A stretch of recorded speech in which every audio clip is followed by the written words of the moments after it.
Three, two, one. Hello, everyone, and welcome back to the Sit and Talk podcast, where I sit down and talk about whatever's on my mind or whatever topic I want to go into.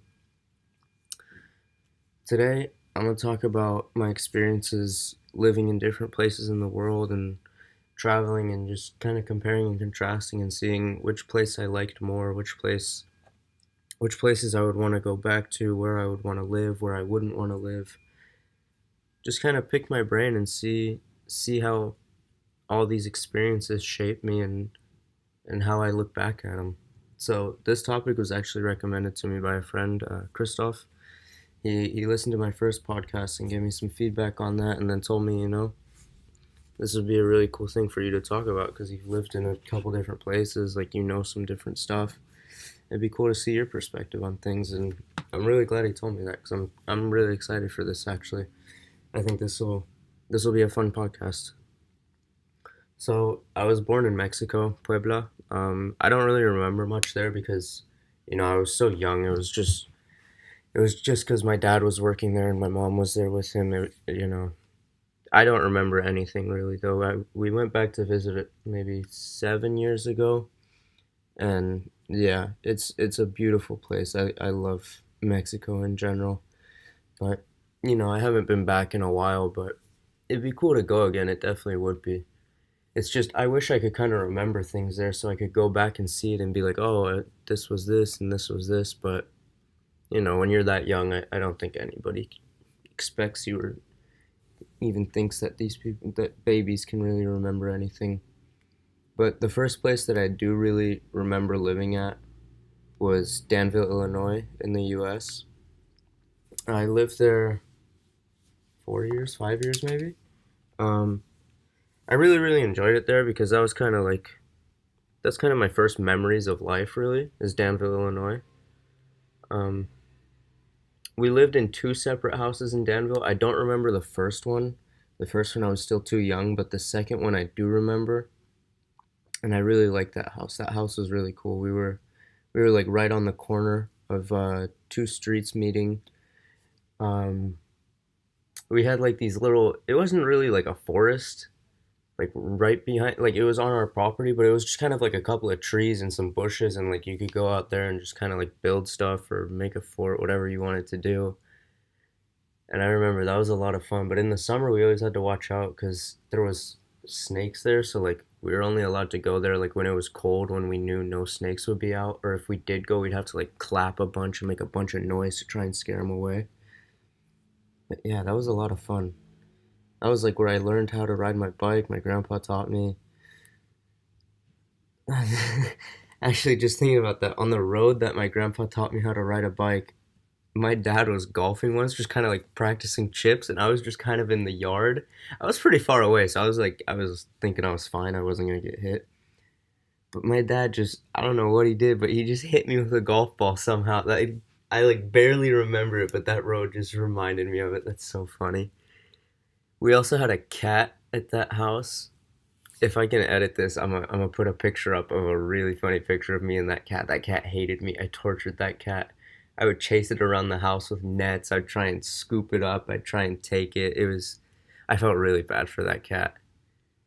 But yeah, that Danville, it was a really fun place. That was like really the first time that I got to realize the difference between a European family and a traditional American family. Because my neighbor, he was my best friend. His name was Johnny. He was a year younger than me, and he had this massive house. It was huge. It was so much fun to be in. He had like a whole basement where he had like a video game set up, like a pool table, foosball, everything. And then like you'd go down a hallway and it was a massive workout room. And then there was like two different sets of stairs to go into the basement and two different sets of stairs to go upstairs. It was like a really, really big house. And he always had like the coolest video games, the coolest toys, everything. But the thing that like really stood out to me was just how different it was compared to my house. Like every time they wanted to eat food, it was either they'd order something or they'd take something out of the freezer and heat it up or eat leftovers, but they never cooked. And it was like it was such a weird thing for me because I remember the first time that I really noticed it was I was kind of hungry, but I didn't want to like eat a lot or anything, and I didn't really want to go home. So I was just like, "Can I have an apple?" Or no, I didn't even ask. What am I saying? I just kind of took an apple and bit into it, and it was a fake apple. It was like an apple just for display. And then the mom came up to me. She's like, "Oh, we don't have fruits. I'm sorry, honey." And I was like, "What? You don't have fruits? What do you mean?" I was like so confused and just baffled by it. I was like, "This is crazy. How does someone not have fruits?" And then like as time went on, I realized that that apple that I bit into was the same apple over all the years that I was looking at. Like they never changed those apples. They were always just fake apples.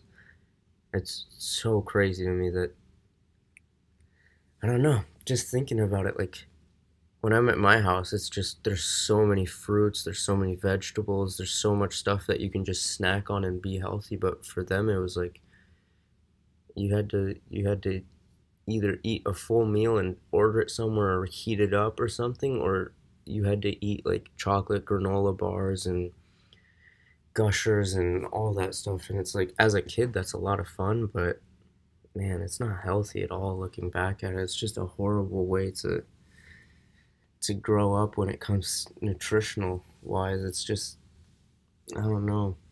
It's kind of a crazy thought that it's some people don't even think about fruits or buying a fruit. But then again, I guess if you don't know how to cook to start, I guess you wouldn't really care what you're putting into your body anyway. But yeah, that Danville was so much fun. We had two neighbors. Johnny was the first one, and then the second one, they were a bit older than us and they always babysat us. And I barely remember them. I don't even remember their names, but I saw them pop up on Facebook like a year and a half ago or something like that, and I did not even recognize them. And then my mom told me about them. She was like, "Yeah, these are the kids that used to babysit you and your brother." It's just kind of it's crazy to think that they fully remember me. Like they fully remember babysitting me, and I don't remember being babysat at all. It's just I don't know. It's so crazy how that works. But yeah, Danville was a lot of fun. I really enjoyed Danville. We also had another friend. His name was Sean. He did he live in the same neighborhood as us? I feel like he did. Maybe he didn't. I don't know. Now thinking about it, I don't think he did. But he was also super nice. Their family was always super nice to us. And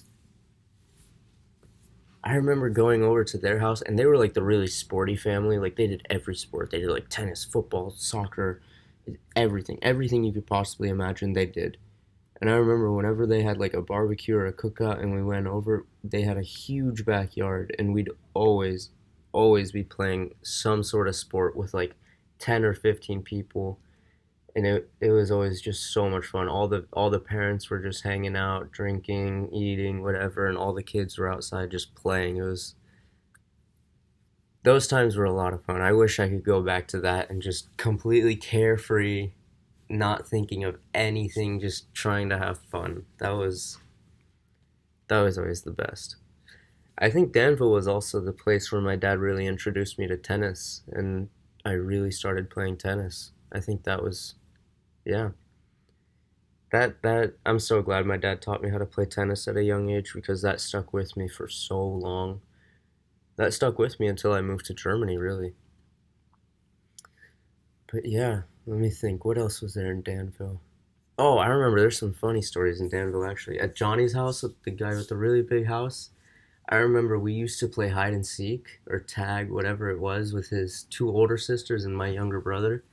So it was five of us, and I remember one time I was it, and I was chasing one of his sisters down like uh, a hallway at the on the top floor, and they had such a cool like setup. It was like you went up a set of stairs that were like um, not twisty stairs, but they were like a normal staircase. Like it went up one direction and then it came back the other direction. And then as soon as you got to the top of the stairs, there was two rooms, one to your left, one to your right. The one on the right was Johnny, and one on the left was one of his sisters. I can't remember which one. And then you'd have to go all the way down the corridor, but it was kind of like a bridge. Like you could look down and see the front door, and then you could look down on the other side and see the backyard and the living room.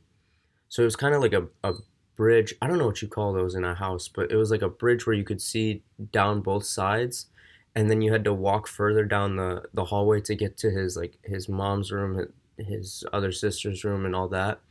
And I remember I was chasing one of the sisters down that hallway, and we got to like one of the rooms, and all of those rooms were connected in the back. They all had doors to connect to. So she ran in her room and then was gonna go through the bathroom and into her mom's room and run back out. So I didn't really care if she was gonna come back out. I just kind of wanted to go in and chase her and get her out because I knew I was faster than her. Because I was a fast little guy. And I remember she shut the door, and my head was perfect height for the doorknob, and it just smashed into my head. I still have the scar. It's like at the very like right at my hairline. It's like really really small now, luckily. But I remember I started bleeding from my head, and the mom had never seen anything like that. I can't remember what the mom's name was, but she'd never seen anything like it, and she just started calling everyone.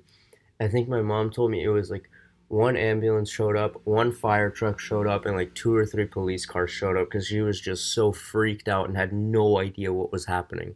She was just, it was so crazy to her.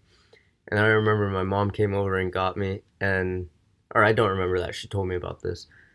My mom came over, and apparently we just drove over to the hospital while my head was bleeding, and yeah, that was that. We just kind of put some glue or whatever they did, and then fix it up real nice. My head's looking pretty good now. But yeah, we had a lot of fun times in that house. I remember a lot of stuff just sitting in the basement, like sitting in the basement and just playing like Wii for hours at a time, and then going upstairs and playing his Xbox for so long, and then playing tag for hours, hide and seek for hours. It was just so much fun. Now thinking about it, it probably wasn't hours, but it felt like hours because we were so little. But yeah, that place is a lot of fun. I remember we went back and visited maybe 9 years ago. Maybe not. Maybe I thought that. No, but I definitely feel like we did visit again, but I don't think anything was really stood out to me there. But Danville was definitely a fun place to live as a kid. I know like financially that place isn't that secure. I know there isn't like a mountain of wealth in that city, but where we lived it was fine, and we my dad had a stable job. He was doing good. So we were pretty lucky on that. But I do know that there was some rougher areas in Danville. So after Danville, I moved to Charleston, South Carolina, still in the US. That place was so beautiful. I love Charleston, South Carolina. Our neighborhood, I think our neighborhood was called Somerville. I think so. I might have to check that. I'm pretty sure it was called Somerville. And we had we had a really really big forest behind our house. It was like a whole it was just like a whole street of houses, and then behind all those houses was just a massive forest. And I remember we spent so much time in that forest building forts and whatnot with all our friends. And I remember maybe 2 years into living there, my dad told me, he was like, we can get all the pallets that you stack like machinery and whatnot, all the equipment. We can get all those pallets and just build a huge fort. And I remember my grandpa was there. We had an avalanche. That was our car. We had an avalanche, and we went and we just picked up as many pallets as we could. And then got a bunch of nails, a screwdriver, everything. And we were just carrying pallets back there for the longest time. I don't remember how long that took, but I remember in the end we had like a full blown fort that was 3 stories high. We weren't allowed to go on the top story because my dad was like, I don't know how sturdy that is from not letting you go up there. But we had the first floor had like 3 different rooms that we set up, and then the second floor I think had one room, and then the third floor was just another room on top of that one. But we never went up to the third floor because we didn't really trust it. The second floor was already a bit sketchy. We were like, oh, we don't know about this. So we just kind of chilled on the first floor most of the time. Um, but yeah, that was a lot of fun building that because that took a really long time and it was just so cool to work with my dad and grandpa and brother on it. It was just so much fun to do. I remember though we weren't allowed to go in the summer there either because of the snakes. Yeah, we weren't allowed to go there, and whenever we did go, we'd have to go with either my dad or someone that was a grown up, and then we'd walk over and we'd be stomping super hard on the ground to get like the vibrations. We'd be clapping the whole time to make sure they knew we were coming and that they'd leave. But I remember that was a lot of fun. We didn't go back that much after because of the snakes. We didn't really go back in there that much after we built it. But it was kind of, it was like, it was pretty deep in the woods. It was probably like 200 yards into the woods. And as a little kid, like I felt like I was trekking through like the forest in Montana, like in the middle of nowhere. And yeah, that was just, I don't know. I realized that that was something that I really, really enjoyed doing, was always just being out in the nature and the wildlife and just building stuff there, hanging out there. But we also had a lot of friends that didn't really like doing that. We had one friend, his name was Jagger, and he was an amputee. He didn't have his right arm, I believe. I think it was his right arm. Yeah, like he had like it stopped like right after his elbow, so he had like a little bit of a nub there. And that kid was so funny. He had an older brother. I can't remember what the older brother's name was, but he was super super nice too to us always. Like whenever we came, he always invited us in, like let us watch him play video games. I remember he was really big into Spider-Man. He played a lot of Spider-Man, I think on the PS2 or something. And I remember just sitting there watching. Oh, Jagger. Oh, with Jagger as well. We started a band with Jagger called the Flying Hyenas. My brother Jagger and I, and none of us had ever played an instrument, and we just kind of set up lawn chairs by the road. And whenever people would come by, we just kind of start playing and ask for money. It was so funny. I know I have pictures of that. I need to put a picture in of that too. That was so so funny. I remember we had like a whole money box and everything that when people came, they'd kind of just give us a couple coins or a dollar or whatever, and we just kind of keep the money box. I don't think we ever distributed that money. We just kind of kept it in that box and just didn't do anything with it. But yeah, that was so much fun. I remember Halloween there as well.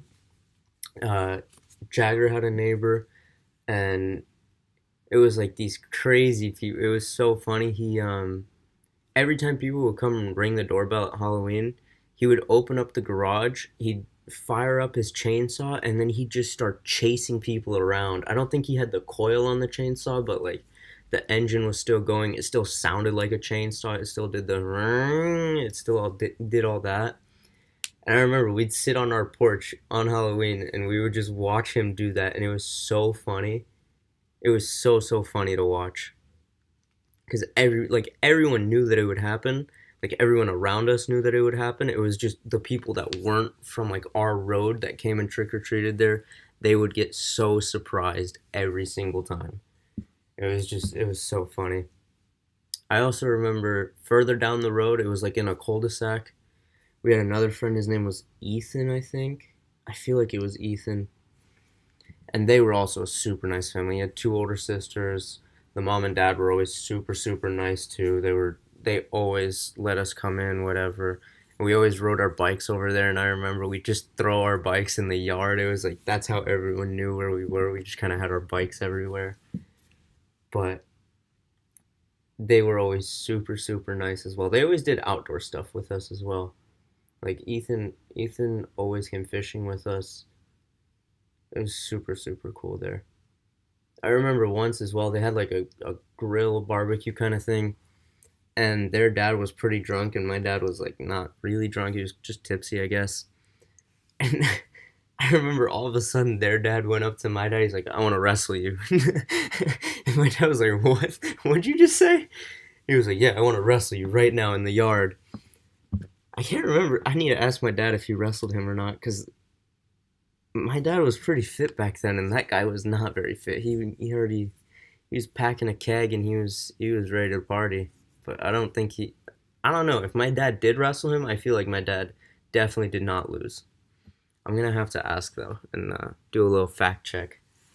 But yeah, Charleston was so much fun. I remember we lived like 40 minutes away from the beach, so we'd always just, whenever it was nice weather on the weekend, drive over to the beach, hang out. It was super, super calm there. We always went to like these really secluded beaches where not a lot of people were, so we didn't have to deal with like crowds or loud people or obnoxious people. And I remember that was like the first place I learned how to like boogie board surf. Like I had a boogie board, but I was so light that I always just kind of stood up and tried to surf, which, doesn't really work that well. You don't have any fins for grip or anything. I just kind of fell over every time, but it was so much fun.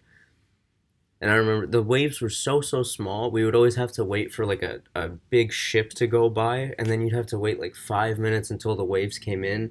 And then you could ride like one good wave if you got lucky, if you caught the good wave. And then you just have to kind of wait until another ship went by. But it was so much fun. It was so nice to be out there, just living so close to the beach because I've never lived close to the beach before. Just able to go to the beach and hang out there. I really wish I lived closer to the beach now or did recently.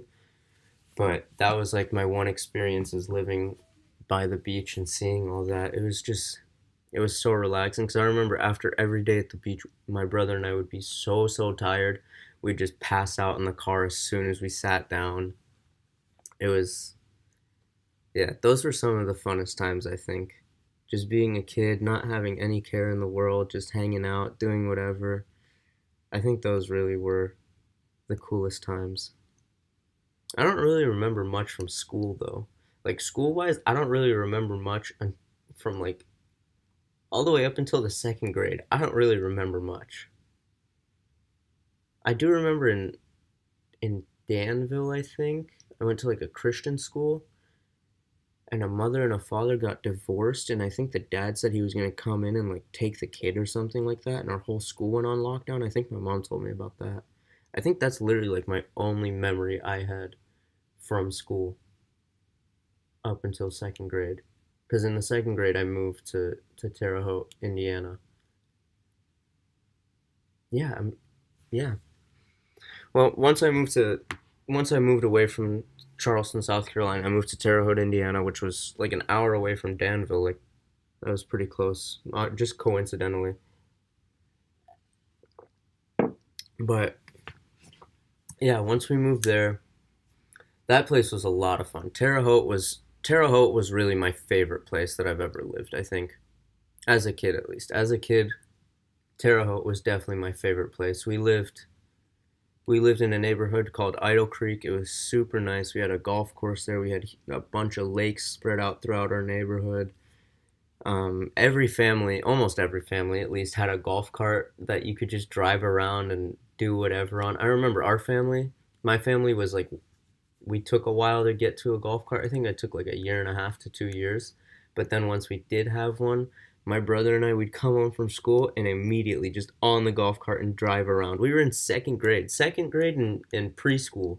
No, fourth grade and second grade because 2 years, yeah. Fourth grade and second grade, and no one cared. They just let us drive around as long as we wouldn't crash. No one cared, and we didn't crash because like driving a golf cart really isn't that hard. You stop at the stop signs, you just stay on your side of the road. Like you don't run into cars that are parked on the road. It's really easy. Plus, before we got the golf cart, we had a next door neighbor. His name was Trace. He's 4 years older than me. And man, that Trace, I don't think you'll ever listen to this, but Trace, man, I love you, man. You made my childhood so much fun. You were really the reason that my childhood was like a good childhood. When it came to like friend wise, you really you just always had so much fun with us. My brother was 6 years younger than you, but you didn't care. You were like, dude, I just want to hang out with these kids. Like, I don't know. It's so crazy because I don't think I could ever hang out with someone that's 6 years younger than me and be completely fine with it. I don't know how you put up with us, but man, I am so glad you did because we had so much fun together. We'd go on golf cart rides in the middle of the night. We'd just be hanging out playing Assassin's Creed or Call of Duty. I remember when before you moved into the basement. This is like I'm talking just to Trace. Trace lived right across the street from us, so he was always we could always just go over to his house right after school. But I remember he had he had he his house was kind of like on this strange hill kind of thing, like not a hill, but like he how do I explain this? The front door, when you walked in the front door, it was like ground level, and then when you went to the basement, you could walk out of the basement and it was still ground level. Like it was kind of set up like that. And before he moved into the basement, because he has two older brothers and his older brother lived in the basement. Um, Before he moved into the basement, he had a room on the first floor. And I remember with your pellet gun, we'd just open up the window and we try to find squirrels, and we just sit there with his pellet gun staring out the window trying to see squirrels that we could shoot at or birds or whatever it was. And I think Trace hit a couple. I never hit any because my shot was garbage. I was not good at shooting a gun. But I remember Trace hit a couple, and that was pretty cool. Yeah, and then Trace's older brothers, they were so funny. Kyle and Evan. Kyle was so cool. Kyle was a football player. Evan was a basketball player. Trace was a tennis player. And I remember the most memorable thing ever for me was Trace would always like grab our waist, like do the little taser thing and tickle us and just torture us. It was horrible. And Kyle, he was the middle brother. Kyle was still like 4 or 5 years older than Trace, and then Evan was 2 years older than Kyle. But uh, Kyle once came and held Trace down for like 5 minutes, and he just let my brother and I just torture Trace. We were tickling him, poking him, just pushing into his sides, everything. And I remember the way Trace was just screaming, just Kyle, Kyle. It was so funny. It was like that was one of the funniest memories that I have of Kyle, Trace, and my brother and I. It was so funny. But just the whole entire Idle Creek was so much fun. We had one neighbor who he was like a Corvette collector kind of guy, but I only saw him like twice in my life, and we used to always play football in his backyard. I don't know why we never played football in my yard. We just always kind of went to his yard to play football, even though we were neighbors. Like it didn't make a difference. But yeah, I don't know. It was, I don't know. I guess it was just cooler to play in his yard.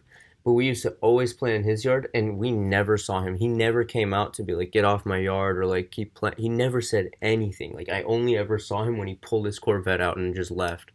I don't know what he was doing. That was kind of weird. But then, yeah, I had a lot of really good friends in that neighborhood. I had Tyler, Griffin, Paul, Trace. We just always had so much fun. Like Paul and I, we got really close like towards the end of when I lived there. And now every time I go back to visit, it's always I go straight to Paul because he's I just fucking love Paul. Shout out to Paul. Paul, if you're listening, shout out to you. But Paul was always like the super sporty kid. He played a bunch of different sports, basketball, baseball, soccer. Now he after like that beginning part where you can literally play every sport and it doesn't matter, like you don't have to worry about anything. After that, he just kind of went to soccer. His dad was actually my soccer coach for like 5 years. Um yeah, it was so much fun.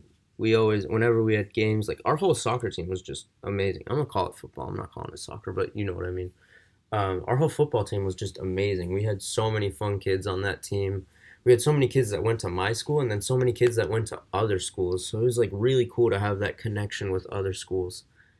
And actually, I remember we always had like a rivalry because like the two main high schools in my town, it was North High School and North and South. And was that a crash? Oh no, all of like half my football team was at North and the other half was at South. We weren't in high school yet, but that was like the path we were gonna go.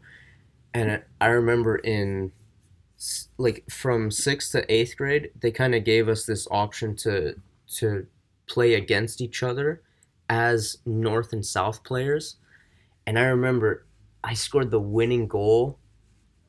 I think we won 2-1, and I'm almost 100% sure I scored the winning goal that game, and I was so excited. And I remember after that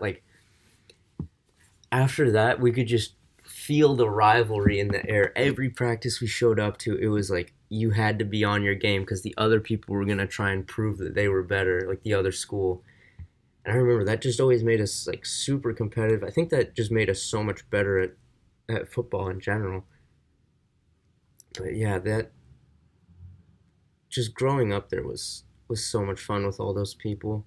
And then Tyler and Griffin, they lived like on the other side of the neighborhood, so we had like phase one and phase two. I lived in phase one, they lived in phase two, and it was like kind of separated by this main road. And to get over there, you either had to cross the main road with like a car, or there was like this tunnel that you would go under the road with like your golf carts, or you'd walk through, or your bike through, whatever you wanted to do. And you kind of go through with that. And we'd always, every single day, we'd go over to Tyler's house. Trace would come. It was just so much fun. Trace would come. We'd be at Tyler's house, and Tyler was so funny. This kid was a straight up comedian. It was so funny. His grandma lived with them, and his grandma was like, she was super, super nice. Marge, super nice woman, but she had really bad hearing. So sometimes Tyler would just scream Marge, and then when she'd go, Tyler, did you say my name? He'd be like, no, Grandma, I didn't say anything. It was so mean, but it was so funny. And we down in his basement, like his family was like a party family. They had like a whole bar set up down in their basement. Like it really looked like a restaurant. They had like booths set up, tables set up. Like you could go in and you could get beers, whatever. They didn't care. Um, Not that we drank or anything at that age, but they didn't mind anything you did. You get whatever soda you wanted, how many of them you wanted. They really didn't care. They were a super cool family. I remember they were trying to build a sauna for a really long time, and then it just never happened. Like they built like half of it and stopped. I don't know if they ever finished that, but they used to have the funnest parties there. And like since it was like a really just a party room, they had really, really loud speakers, and we were all into so much dubstep for some reason. Dubstep was just kind of our thing. I don't know why, it just was. But we would go down and we would just be blasting dubstep music. And I remember once Tyler's grandma walked down and she was kind of humming to the beat of Skrillex. So she was like dun dun tss, dun dun tss, dun dun tss. And Tyler and I, we thought it was the funniest thing ever. We were just dying laughing after she left. But I remember Tyler had like his whole setup down there. He had a full drum set. He had a ping pong table, pool table. He had like this whole movie theater thing set up there with a huge TV. He even had a gym in his basement. Not that any of them worked out, but he had like a whole gym in there and everything. It was like super, super cool. It was such like a crazy big house that it wasn't even that big, I guess, but for us, like there was just so many different things to do, so it seemed so big. But I don't know, it was just that was so much fun. And then Griffin was he was a pretty cool kid. Like sometimes he'd be kind of like selfish, but like everybody has those phases, you know. But he was also a super nice kid. Their family was always super nice. His dad was a doctor actually, and he was always super super nice to all of us. He'd always, you know, if we were hurt, if we needed something, he'd always make sure we were good. And yeah, that place was a lot of fun. Oh, I haven't even talked about my house. My house was super cool. We had like this massive kitchen with like this huge island on it, and our living room was huge. We had like a massive sofa in it, and then one of those lazy boy dad chairs, and that was so much fun. And then we had upstairs was one huge room where I can't like I don't remember what we wanted it to be in the beginning, but in the end it was just kind of like a playroom where like we had like cabinets and stuff for storing stuff, but more or less like that's where my brother and I we had like our Xbox. It was so funny because my brother and I were such like bratty kids. We were like we can't have the same Xbox. We both need separate Xboxes. So my parents were like, okay, fine, you'll get separate Xboxes. And I remember we both had a setup right next to each other. So if we ever wanted to play like video games together, we'd just go up, he'd turn his setup on, I'd turn my setup on, and then we'd play. Like I was so fortunate enough to have like parents that just let us do what we wanted and really just supported whatever we did. They were never like, obviously they weren't like, yeah, go play video games for 10 hours at a time. But like if my brother and I were playing video games, like they didn't really mind. They were like, okay, cool. As long as you guys do a little bit of sports, like you go out, do something throughout the day, then fine. Like you guys can play some video games. And yeah, I remember that was just kind of like that was the childhood growing up was upstairs we had video games, and then in our basement, oh, our basement was so cool. Our basement wasn't finished, so like I don't know if you guys have ever seen like a house that's under construction, but you know how it's like just a bunch of wood frames, and like you can kind of walk through the wood frames and everything, but there's still some sort of structure to it. That's what our basement looked like. And since we were really into tennis and sports, I remember one of the rooms was like there was no carpet, there was no ceiling, nothing. It was just a completely stripped basement. So I remember my dad, he measured out everything perfectly, and he set up like a tennis court downstairs where you could hit up against the wall, like you'd kind of just rally with the wall. And we had two different ones. We had one like really long court that you would use for like, if you wanted to practice distance shots and whatnot. And then we had one really short court where you could practice, your sprints and stuff like that. And that was always so much fun. And then in one of the other rooms, it was like a real playroom. We had like mats on the floor and everything where you could go down and you could wrestle, you play football, you could do whatever you wanted to down there. And then one room was like a proper storage room where we just kind of like kept the Christmas tree when it wasn't Christmas, or kept all our lights when it wasn't like Halloween, stuff like that. Just one of those rooms where you just kind of put everything in. And that was like that room we never really went into, because first off, that's where like all the heating was happening and stuff, and that was scary when it was dark and you just hear noises as a little kid. That was like really scary.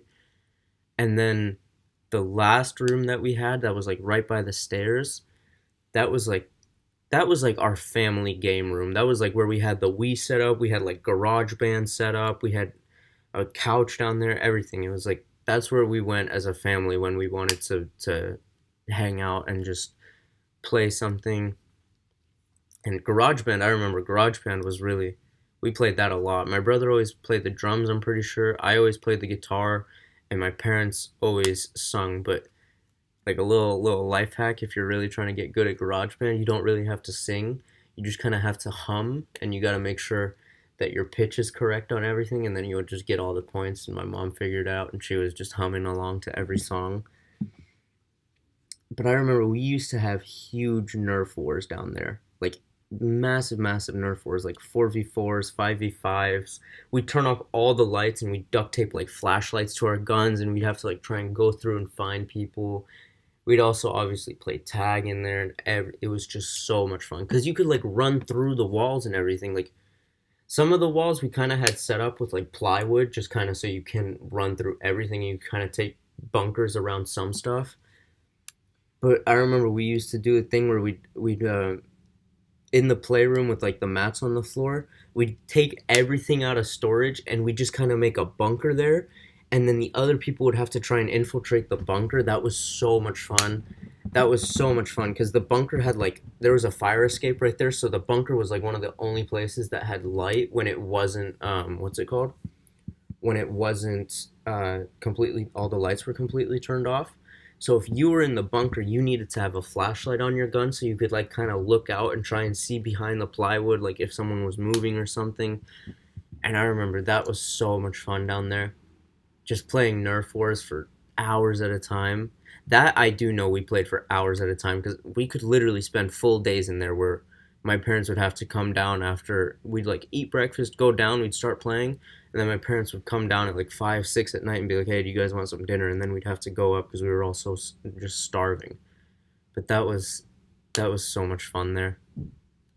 That was so cool. And then obviously with the golf carts, we had so much fun with those things. We'd drive them around every single day, and if we were just kind of bored and we wanted to have some fun, we'd take it on the golf course, which you aren't allowed to do because at night, obviously, like the golf course is supposed to like water the grass and let everything like heal up so it's good for the next day, and like you have to maintain it. But we would go down into the golf course, and I remember the owner of the neighborhood, he lived on the 18th hole. So if you went through the back nine, you'd go through hole, I want to say, one, two, and so not 9, 10, and 11, you'd go through and he wouldn't be able to see you, but like the head boss of the golf course would be able to see you. So if you went through hole 9 quick enough, you'd be able to do hole 10 and 11 just completely free. You wouldn't have to worry unless some parent was, or someone was being mean and just wanted to call in on you and have something start. But um, you could go through that, and then hole, what did I say, 9, 10, 11? Yeah, so hole 12 to 18. Well, not really 12, like maybe 12 to 15 was kind of covered, but like if he really wanted to see you, the owner, he could see you. But then from 15 to 18, it was just you were literally in an open field and he could really see you. So whenever we tried to do like speed runs through the golf course, we'd go in the middle of the night, turn off the light. Like you really couldn't see anything. You just kind of had to listen to the tires and hope that you were still on the cart path. And then, obviously the moonlight helped a little bit and your eyes adjusted, so it was like okay. But still, it was like pretty sketchy because you had to go over a couple bridges like with little rivers that you had to get by and stuff like that. And I remember we made it through a couple times, but I feel like we also got caught a couple times. I can't remember what the owner's name was. I feel like it was like Mr. Johnson, maybe Mr. Man, I can't remember now. But I do remember that the head boss of the golf course, his name was Ray. And Ray was such a douchebag. We all hated Ray. Like, no matter what. Like, even if you were actually playing golf, just as kids, you were actually playing golf, because we enjoyed golf as well. If you actually were playing, he'd still come on the golf course and get mad at you. Like, what are you kids doing here? And we were like, come on, man, we're just playing some golf. Chill out. But, we understand why.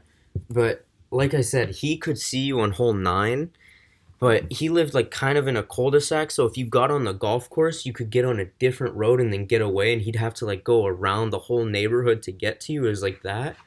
So I remember one day we were just so fed up with Ray.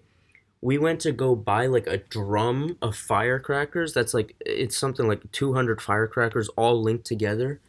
And I remember we went maybe like 11 o'clock at night on a Sunday or something. I felt so bad for doing this after, but in the moment I was like, this is right. Maybe 11 o'clock on a Sunday. We all went out. It was in the summer, obviously, so like our parents were fine with it, but he still had to go to work the next day. And we remember we went to his porch. It was Trace, Tyler, my brother, and I, and we were all on one golf cart. So two had to stand in the back where you put your clubs, and then two sat in the front. Trace was obviously driving because he was the best driver out of us. He drove golf carts the longest. But I remember, and my brother and I were the fastest, and Tyler was sitting in the front because Tyler was a bit of a bigger guy.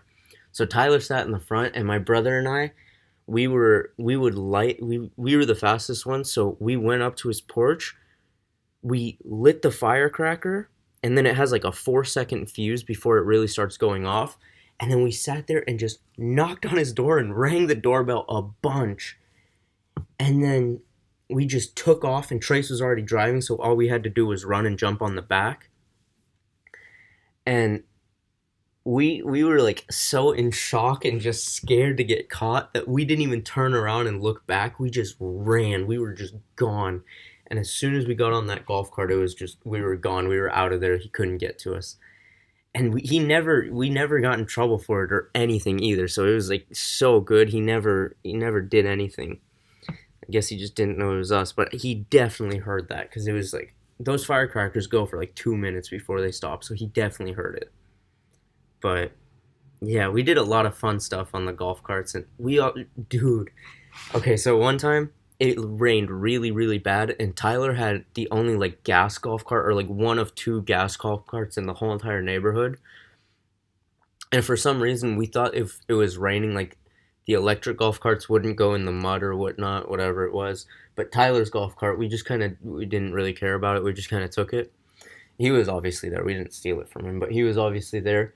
And I remember we tied a rope to his golf cart and then put a sled on the back of the golf cart. And since it was so wet and rainy, we were just in his backyard drifting around on the golf cart with someone on the sled on the back.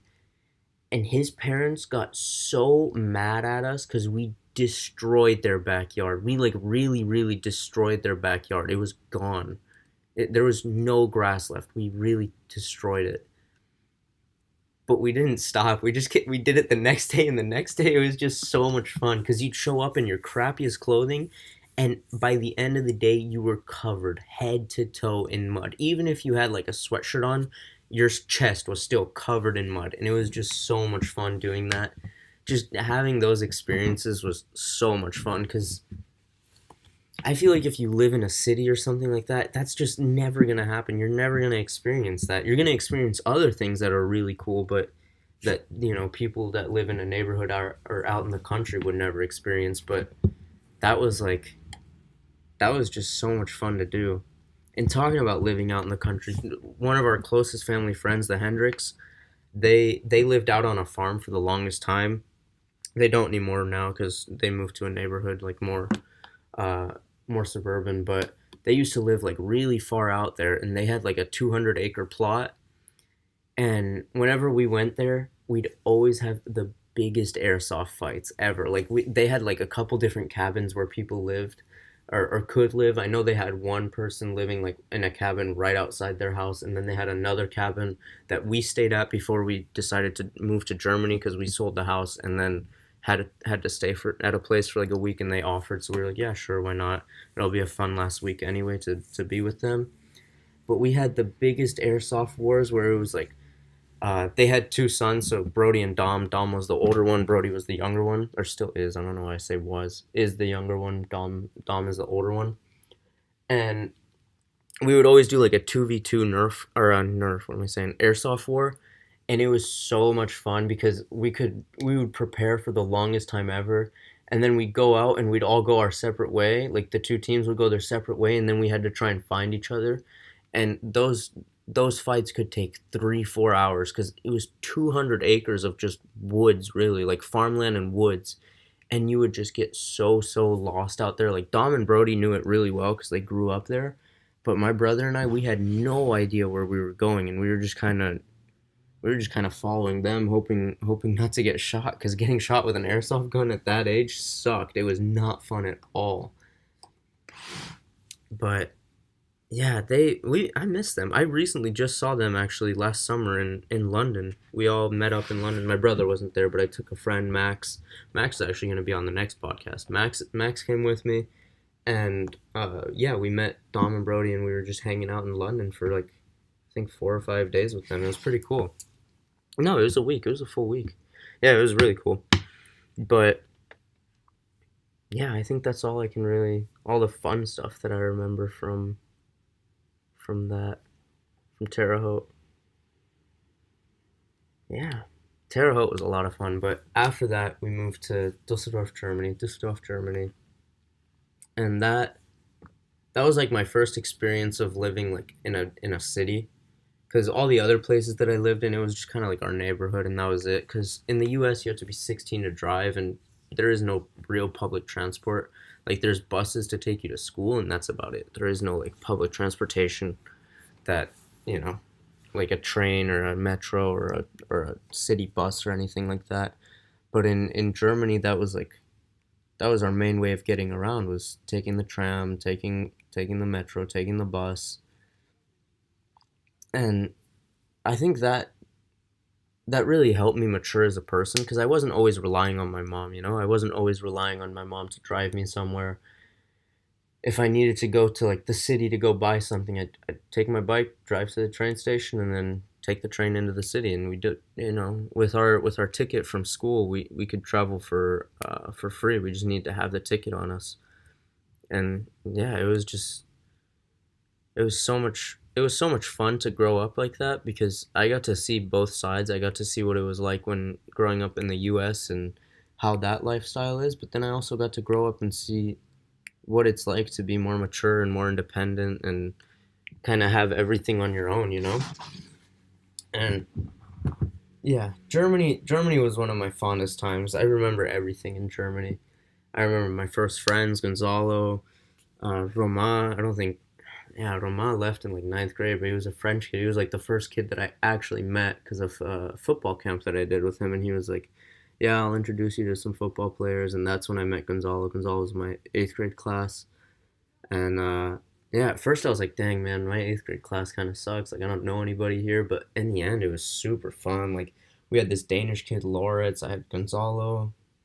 Um, we had Daniel Foucher, who's a Dutch kid who's super good at tennis. Yeah, it was just we had a lot of fun. We had a lot of people come in then after the start of the school year, and yeah, homeroom 8.5. That was a lot of fun. 8.5 was a lot of fun. And that was like my first like that's where Gonzalo and I really made our friendship and developed that. And then yeah, man, I still consider Gonzalo one of my best friends today. It's just he was always there for me. He was always playing footy with me. We always did stuff together. We always hung out because we didn't live that far away from each other. We'd always hang out with each other. It was just always a lot of fun with him. And then as time went on, like our friend group got bigger and bigger, and like two friend groups kind of combined. And yeah, that's how I met Max, was like when the two friend groups combined, and that's how I also met one of my best friends as well, Clayton. And then Felipe and Leon, they moved in ninth grade, I think, ninth or tenth grade. And yeah, they were instantly a part of our friend group as well. They were so much fun. I think I'm gonna have both of them on the podcast as well, actually, pretty soon, because they're coming. Um, so yeah, that'll be a lot of fun. But Germany, man, Germany was one of my funnest times. I feel like growing up, like making me mature faster and everything, because that, Germany's beer drinking age is 16. Like you can really you're really independent and mature. You don't rely on your parents, like obviously for money and stuff like that you do, but everything else, like you can kind of make up your own decisions. If you want to go to the city and you want to go start some mischief, do it. If you want to go to the city and party, do it. If you want to stay at home, like go to the Rhine, the river that's there, kind of hang out with a couple friends, take some drinks. You can do that. Like we just had so many options and so much freedom the whole time when we lived there, and it was so much fun. And then what was like a lot of fun for me is since the driving in Europe in general is just so much better. Like people really know how to drive here. It's so much harder to get a license. You really do understand what you're doing on the road. So it was just I felt more safe first of all on the road, and then secondly, as soon as I turned 16, I got my motorcycle license. And like 16 years old, if I was in the US and I was trying to drive a motorcycle, I'm so sure I would have gotten in a bad crash or something like that. But in Germany, it's just you properly learn how to drive, you really learn how to do everything correctly. And I feel like that was so helpful for me to learn how to drive, because now I'm like wherever I am, I'm so confident driving. But sadly, I crashed that motorcycle last year in April. I was on the highway. It had rained like an hour beforehand, and I was like, yeah, it's fine. It's whatever. Like, it rained an hour ago. I'll be fine. And as I was getting off the highway, my bike just completely came out from under me and just, yeah, smashed into the guardrail. I stopped like 30 centimeters before the guardrail. I would have smashed into it as well. My pants were pretty busted up. The bike was totaled. My knee was pretty busted. My hand was pretty busted. I still have like a piece of road in my hand. Actually, I can see it. But yeah, after that, my motorcycle riding came to an end. But I had a lot of fun times on that motorcycle. My dad and he got back into motorcycles after I got a motorcycle because he was huge into it when he was a kid, and we just we would go on adventures together on the weekend. We'd go to like different places. We'd drive together. It was just so much fun because he's a really good rider as well. So I learned a lot from him in the way he rode. Just, being safe, riding properly, how to take turns right, how to take turns when you're going down a hill. Like, he really taught me a lot when it came to motorcycle riding. I'm really hoping that I can do a trip with him. Like, if I could do like a 1 week or a 2 week trip in the Alps when we rent some motorcycles and just try and make it like across Switzerland or across Austria, something like that, or make it from wherever, one side of Switzerland into a part of Italy. Like, I feel like that would just be so much fun to do with my dad because I don't know. I feel like as soon as I moved out of Germany into Amsterdam, I just started to really realize how valuable that time is with your parents. Like my mom was just here yesterday and I spent the whole day with her. We went to go eat at a different place, a couple of different places. We did some shopping together, got some groceries, got some clothes, got some shoes. Like it's just once you move out, you really start to realize how important some people are in your life that you just kind of took for granted because they were always there. But yeah, I'm really hoping I can do that with my dad. But yeah, in Germany we had some of the funnest. I had some of the funnest times when it came to sports as well because I played on my school team and our school was a part of NESIS. I think that stands for Northeastern European Council of International Schools. I feel like that would make sense. If that's right, I'm pretty proud of myself. But we played in NESIS, so we would be able to travel to a bunch of different cities to play against their international schools. So we would go to Luxembourg, we'd go to Amsterdam. Did we ever go to Bonn? I feel like Bonn always came to us, but the final tournament was always hosted in Amsterdam, and we play against teams from Denmark. We play against the Luxembourg team, Amsterdam team, the team in Bonn. We played against a bunch of different teams, and it was always so much fun. From Antwerp as well. Let me think, who else was there? The Hague, Stavanger, I think that's what they're called. I feel like I don't know. The Hague was also so much fun. But yeah, we could always just travel and see all these different cities and different teams, and over time you obviously build a relationship with those other teams. Like you get to know some of the players because what would happen when you went to visit for friendlies, you'd play the game and then you'd go home with one player from their team, like or two of you would go home with that one player, and you'd spend the night at their house and then you'd come back the next day. So like you develop relationships with all those people, and I remember in The Hague there's a one kid. His name was Baron. He used to go to our school, and then he moved to The Hague, and he went to the international school there. And whenever we played any sort of game there, Baron would always make sure to get Gonzalo and I in his house. So we always had so much fun going to his house. He had like his house was so cool. His dad was so good at cooking too. But his house, like after the game, Gonzalo and I would always take showers, whatnot. But his bathroom was so big. He had like a sauna in it, a bathtub, a shower. He had a foosball table in the bathroom. That's how big it was. And I remember at one point, I think Gonzalo and I spent like 2 hours in there just playing foosball, like taking a shower, taking going into the sauna. Like, oh, that was so much fun. I am sure I have some pictures of that. That that was fun. I need to talk to Gonzalo about that. Those are some fun memories that we had. I also remember basketball at Baron's house. Like he had one of those little hoops that you set up on your door. And I remember Gonzalo would get so aggressive. He'd be like, "Yeah, Baron, what, Baron? Come on, Baron. Yeah, yeah, yeah." And he like start taunting him and everything. It was just so much fun. And then, yeah, obviously playing the football games, those were amazing as well because it was so competitive. You didn't want to be the one international team that wasn't good, the one international school that wasn't good. And I played I played ninth and 10th grade, and then 11th grade I was so sick right on the finals weekend. In 12th grade I had torn my ACL, so I wasn't able to play. But the two times that I did play, we got to the finals. In ninth grade I couldn't play though because I hurt my knee. The game before the finals, the semifinals, I hurt my knee, and I was so bummed out because really, really wanted to play. And I think we only lost like 4-3 or something like that. I feel like.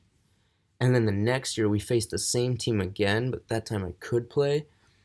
And we played the whole way through, and that team was so much fun to play with. We played um, Gonzalo, Calvin, and I. We were the only three 10th graders. Everybody else was 11th and 12th grade. And we were the only three 10th graders on that team. And it was so much fun because all the older kids were so, so good at football, and they were all so funny. Like, Chrissy, Lewis, Bazile, Ben, Reese, they were all just so good and they were so funny. So it was just such a good team dynamic to be around and play in. But we made it to the final there, and I think we were tied. 1-1 at the end, and then we went into overtime. We still no one scored. Or no, we did score in overtime, but they scored back, and then we went to penalties in the end, and we won in penalties. And we were so excited to win. We freaked out. We were going so crazy. I think our junior varsity team, because I played varsity, I think our junior varsity team also won that year. So we had like a clean sweep. But I feel like that was the year where we had like a true clean sweep where our U14 and our U10 or U12 also won. I feel like that was that year where we had like a full sweep of everything, which is super cool. Like I don't know if that's happened again, but that was really cool. And just yeah, we also what's it called? We did this senior week at the last week of before we graduated, before we went off for like our study leave to study for our exams even more. We we had a senior like spirit week, and the first 4 days you'd show up as, I think we had 80s day, um Aussie Tag, like Aussie Day, like I don't know what Aussie is in English. What else did we have? We had Nationalities Day, and then I think we had our Icon Day, and then the last day was Senior Prank Day, and that was so much fun because we all showed up to school really early. We got to like everyone that came in, we got to spray with water balloons and water guns and stuff like that. It was so much fun. I remember these two girls tried hiding behind a teacher, and the rule was don't shoot teachers with the water. But I can't remember who, but someone shot once, and then the whole grade was just kind of like, oh, screw it. They already shot. We might as well go all out. And we soaked that teacher, Miss Karun, I think her name was. She was Ukrainian. She freaked out at us. But yeah, that was so much fun. And then we just got to hang out all day. We had like a slip and slide out there. We had a breakfast for everyone. We had bouncy castles set up. I'll definitely put a picture of that in here because this, yeah, this was super fun. It was so much fun to be a part of that. And yeah, after that we got to do this thing called autocurso. So we took like all the cars. I was on my motorcycle. We took everyone else that could drive though, and we just drove through the city. We went honking our horns, being annoying, being loud, like being in our parking lot, just being super obnoxious. Then after that, we went to the Rhine and we just kind of chilled out there and we were drinking, eating, whatnot. I obviously wasn't drinking because I was on the motorcycle, but that was super fun. And then from there, we just started studying for our final exams. But I remember after our final exams, we just some of my guy friends, we took a trip to Amsterdam where I'm studying now, and yeah, it was so much fun. We every day we did something new.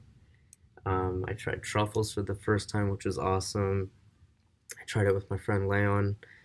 Um, yeah, it was just a lot of fun. It was just a fun trip, really. Um, yeah, I'm sure you guys can imagine further what was happening there.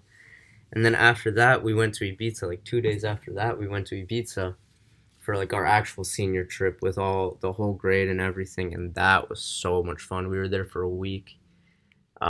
Every day we'd go out at night, party until 6, 7 in the morning, come home, sleep until like 12, 1 ish, go to the beach, hang out, sober up, you know, just eat food like fruits. I remember all my money went into alcohol and other stuff.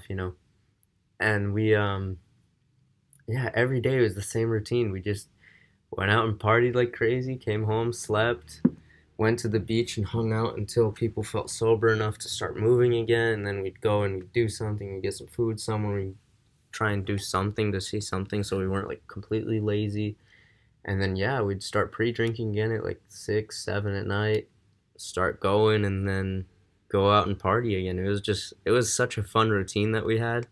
That is definitely something I want to do again when I'm not right now. Like right now, I'm not really in the mood to do any of that. But maybe in a couple years, when I'm a little older, have a little more money, can properly enjoy myself. I think that would be a lot of fun to have a trip like that again. But yeah, after that, in the summer in Dusseldorf, it was just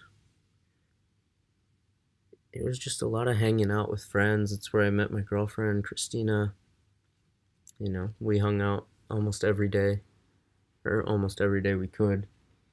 Um, it was just a lot of fun. It was just a fun, very relaxed time where, it's like we'd been accepted into our universities. We didn't really have anything to do. We were just kind of waiting for university to start. Felipe and I, we ended up working at our school. That was so much fun. We've done it twice now, but this year we got to work on the elementary school side, which is the way cooler side than the senior school side.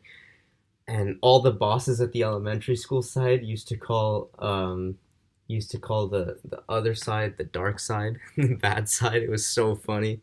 So we always just every day we'd do like something new. We'd either have to like take care of some like trim hedges or like move a classroom or we'd have to like tear down a wall so they could make us something new there.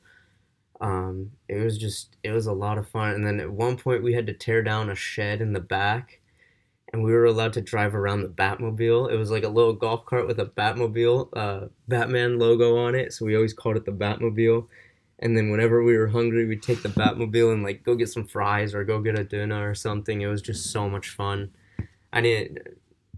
I mean, those times it was just Felipe and I. We were just hanging out. 2 weeks we were working, listening to music, chilling, talking, having fun with the boss. The boss was so cool, Danya.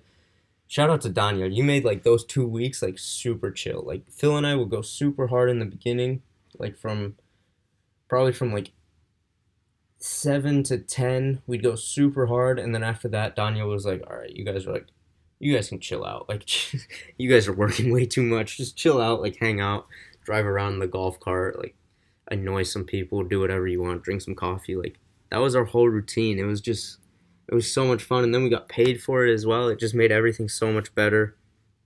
And yeah, I would say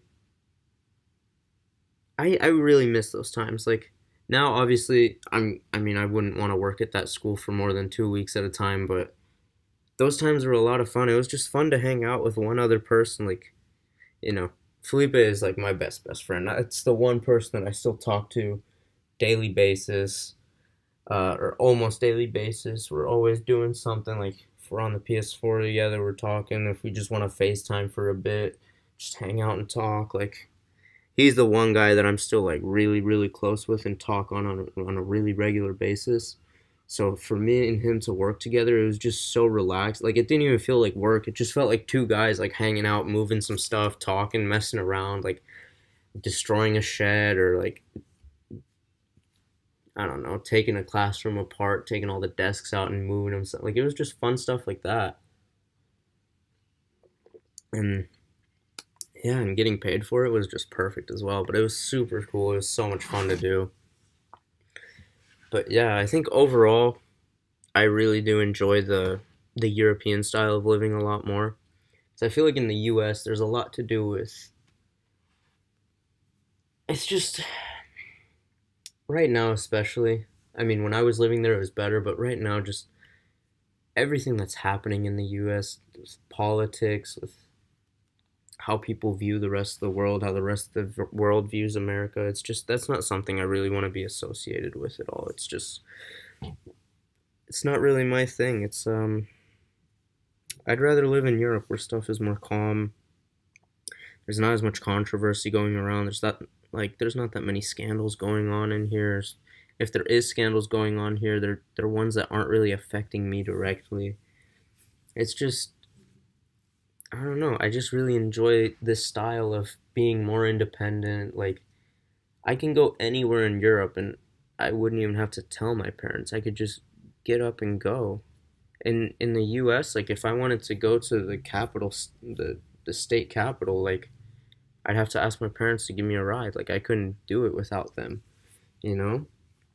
Or I'd have to ask to borrow their car if I didn't have a car. It's like here I can do everything alone. Like I can buy a bus ticket for like $20 and go to Italy if I wanted to. Like I don't know. I just really enjoy that. Plus here it's just there's so many different cultures and so many different things to learn about and there's so much history here that you really don't get in the US. Like just I don't know. I was just recently in Rome, and it's like I really got to appreciate everything that's happened in Rome. All the all the all the great people that have gone through Rome and have changed the world. Da Vinci, just all these amazing people that have really influenced the way our lives are today. And it's like in the U.S. you don't really get to see that history like that. It's just, I don't know. It's a different style of living, but if I could pick when I have kids, I would really want them to have the same upbringing as I do. Growing up in one place up until a certain age and then moving somewhere else so they can experience a completely different style of living as well. I feel like that would be the best way to grow up, because I feel like if you're stationed in one place and you never move and you always just stay there, I feel like at that point, then you're never going to be willing to really move or get out of your comfort zone and travel or anything. I feel like you'll always, well, traveling, like I'm sure there's many people that want to travel, but to completely move out of that hometown that they grew up in, I feel like that's really tough for some people. But like for me, it's like I don't have a hometown. I have where my parents live, which is just Düsseldorf right now. But if someone asks me, "What's your hometown?" I'd probably just say Düsseldorf because that's where my parents are. If someone asks me, "Where are you from?" You know, right now it's, yeah, I'm from Germany but lived in the U.S. Like it's just like that, and it's I feel like that gives you so many more experiences and different things to life that you can see. And I don't know. I really hope I can do something like that for my kids and let them have them experience the world the way I'm experiencing the world, or better, you know? But yeah, I think that's going to wrap up this podcast. Wow, that's the longest podcast I've ever done. This was so much fun just being able to sit and talk about my experiences around the world and what I've done. And yeah, I'm super glad that all you guys got to tune in. You know, it was a lot of fun. If you guys have any recommendations for my next topics that I should talk about, or if you want to come on, if you're a friend listening to this and you want to come on and talk about something, man, just shoot me a DM, WhatsApp me, whatever you want to do, and we'll make something happen. But yeah, thank you guys for tuning in. I hope you guys really enjoyed this podcast. I know I had a lot of fun doing it, and I hope I'll see you guys next time.